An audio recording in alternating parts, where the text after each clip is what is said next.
Hello, and this week we're testing the MAZDA CX-30. So where does this fit in the Mazda lineup? Well, it's basically a crossover SUV version of the Mazda 3 hatchback. Now, what I feel that Mazda's trying to do with this car is trying to appeal to the audience that the Mazda 3 has, but just want a little bit more practicality, because it's shown as you get an extra 3/4 light here. Because the Mazda 3 hatchback has got a massive rear blind spot, and having this quarter light does fix that issue. But I think you'll agree, despite it being an SUV, it's still got very good styling credentials, with a very low and squatted and powerful stance. This particular model, being the range topping model, has got 18-inch alloy wheels, and it does set the car off very nicely indeed. However, I do think it would be better to have the option not to have so much of this black plastic. I understand that it's an SUV, but when it's trying to look as sporty as what it is, it does make it look a little bit cheap at certain angles. But overall, I think you'll agree it's a very nice looking car.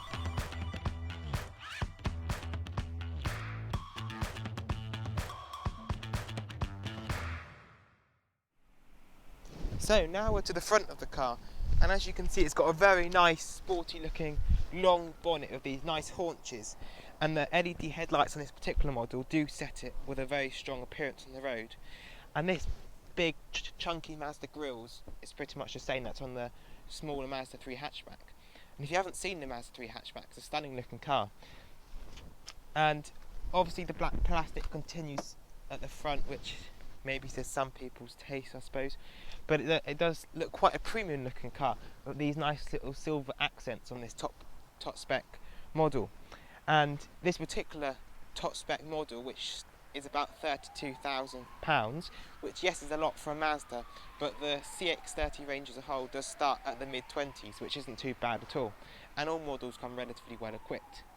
But as I mentioned, this being the range topping model, it's equipped with pretty much everything you'd want, including a 360-degree surround view camera system, which makes parking this car an absolute doddle. It really is good.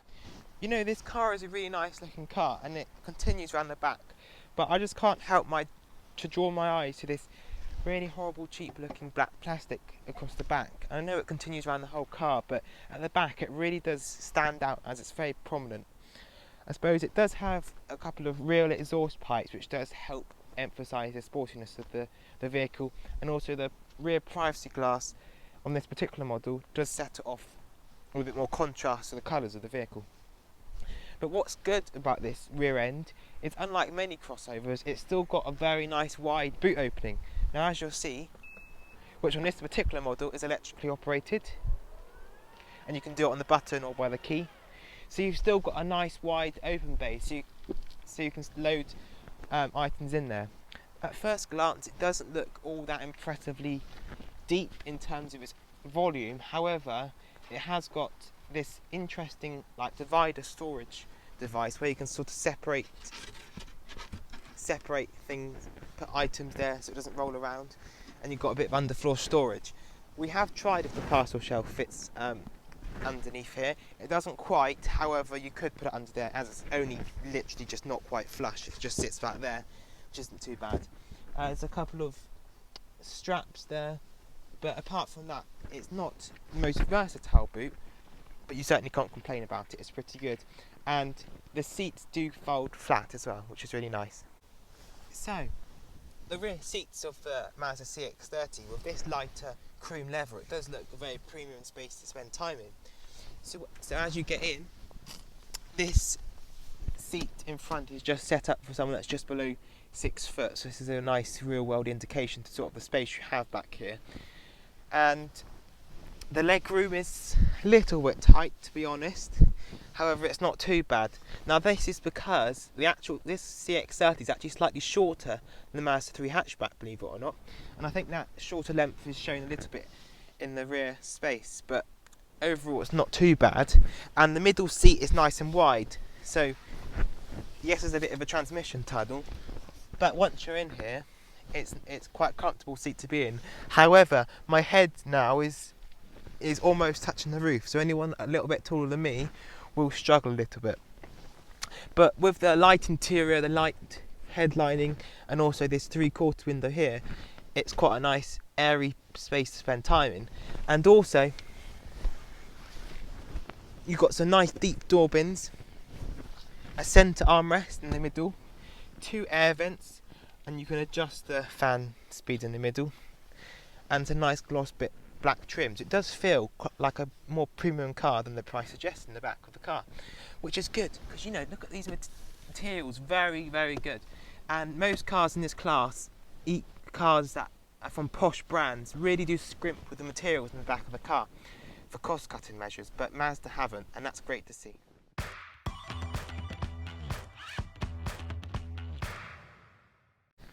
You know, this Mazda CX-30 is an absolute pleasure to be in the front of it. So Mazda's gone for a human-centric approach, and it's really evident as everything is orientated toward the driver, with this central infotainment screen positioned in the absolute perfect place for your eye line. Some systems are like down here, but no, this one's perfect. So when you're viewing the navigation and things like that, you don't have to take your eyes very much far down from the road at all. And this visibility is aided by the crystal clear head-up display, which in this particular model is also incorporating the speed limit too, so you can constantly keep an eye and make sure you're not speeding. The digital dials are all very crystal clear and very easy to read. The central speedometer, and you've got the rev counter and the temperature gauge and the fuel and everything like that.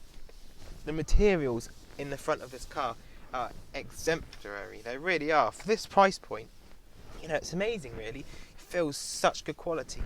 Everything up here, you know, it's solid. The only slight cheap bit that I noticed about this car is the glove box. Yes, it's damped, however, once it's damped, it's got quite a floppy, cheap looking to it with this hard brittle inside. But apart from that, you know, it's a beautiful interior. And you've got this nice piano black gloss trim and the central armrest, which is very nice and padded, but it slides back and forward, so you can have it for you in the perfect place for you. And just to open it, you push it back, and then inside, you know, it's a really nice central cubby bit with a 12-volt socket, USB, and a central divider too.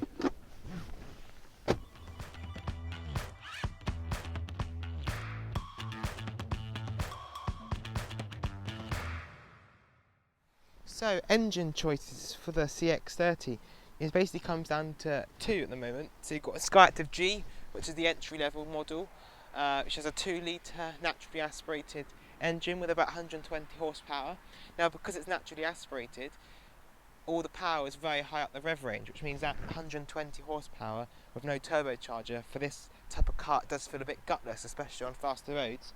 So I'd recommend that you get this engine, which is the Skyactiv X. Now, it's a very clever engine, and if you wanted, you could fill your brain with loads of brochures on it explaining exactly how it works. So basically it uses compression that's very similar to a diesel, so its aim is to give you similar driving characteristics and fuel economy to a diesel car.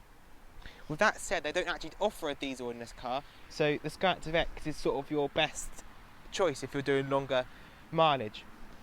So it has 180 PS, and this particular one has all-wheel drive, so the combination of that and the 180 PS means it'll get to 60 in 9 seconds, which isn't amazing, but it's not, you know, it's not too bad. And this is naturally aspirated as well, so you have got to rev it to get the best out of it, but it does like to be revved, this engine, and it's incredibly smooth. You know, going around town, you can barely even tell it's on, but that is because the engine is enhanced by the mild hybrid technology that assists the engine and recaptures that energy during braking and assists the engine with power delivery. So that is a really nice feature to have, and on a modern car they are seen to all be adopting these mild hybrids, and I do think it really helps the smoothness of the engine. What's not so smooth though is the way that you open at the bonnet, because unlike some posh rivals, this has a manually hold it up bonnet with a stick, and this bonnet is so incredibly heavy. If I put it down now,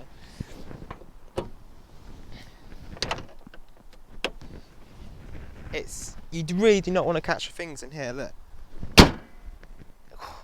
it's not good. That is. Should have a gas strut, but how often do you open the bonnet really? Mazda, as I'm sure you're aware, prides itself on making cars that are engaging and fun to drive. And this Mazda CX-30 is no different at all. Everyone that's driven this car while we've had it on test has consistently said that everything is like perfectly positioned. The driving position is excellent. You're sat directly in the middle. You're not off to the side like some cars. The steering wheel is very nice to hold. The gear shift is so slick and precise. You know, it's like the one from the MX-5, and it feels really good quality as well. And the quietness of this engine around town is impeccable. It's silky smooth, but of course, as I mentioned earlier when we were under the bonnet, that's down to it having the mild hybrid technology. The handling of this car as well, you know, this is an SUV crossover type vehicle, but it's got handling and driving characteristics that are much more similar to the MAZDA 3 hatchback. It really does not roll around the corners at all. And with this particular model's Skyactiv X engine, and it being equipped with all-wheel drive, gives you that on-road traction that you need when there's adverse weather conditions too. As for driving around town, as I mentioned, this particular GT Sport model has got 360-degree camera, which is really nice, and the visibility is much improved over the Mazda 3 hatchback. The rear view mirror provides a crystal clear view of the back window behind, and also over the shoulder visibility is not restricted too much because you have got a nice rear quarter light in the corner too. And a combination of the standard fitment of rear parking sensors and most models having a rear reversing camera makes it an absolute doddle to live with. And the steering is very nice and light around town as well, which makes it easy to place. So yeah, it's a great all-rounder car to drive, really. So let's talk about reliability. Now, Mazda as a brand itself has an excellent record. Now, from a personal point of view, my family's had two Mazdas, one of which we owned for 15 years, and it never had a problem at all. You know, it had service every year, but apart from that, it run like an absolute dream for 15 years and well over 100 and something odd thousand miles. And the one we've got now, which is a smaller Mazda 2, we've had for 8.5 years now. And once again, never missed a beat at all. They really are exemplary examples of the most reliable cars you can buy. And I'm sure this Skyactiv X engine will be no different. And you can feel it's a quality, well-engineered car by the feel of the pedals, the gearbox. It just feels so solid, and you know it's going to be reliable. So as for servicing then, well, it's due every year or 12,500 miles, whichever comes first.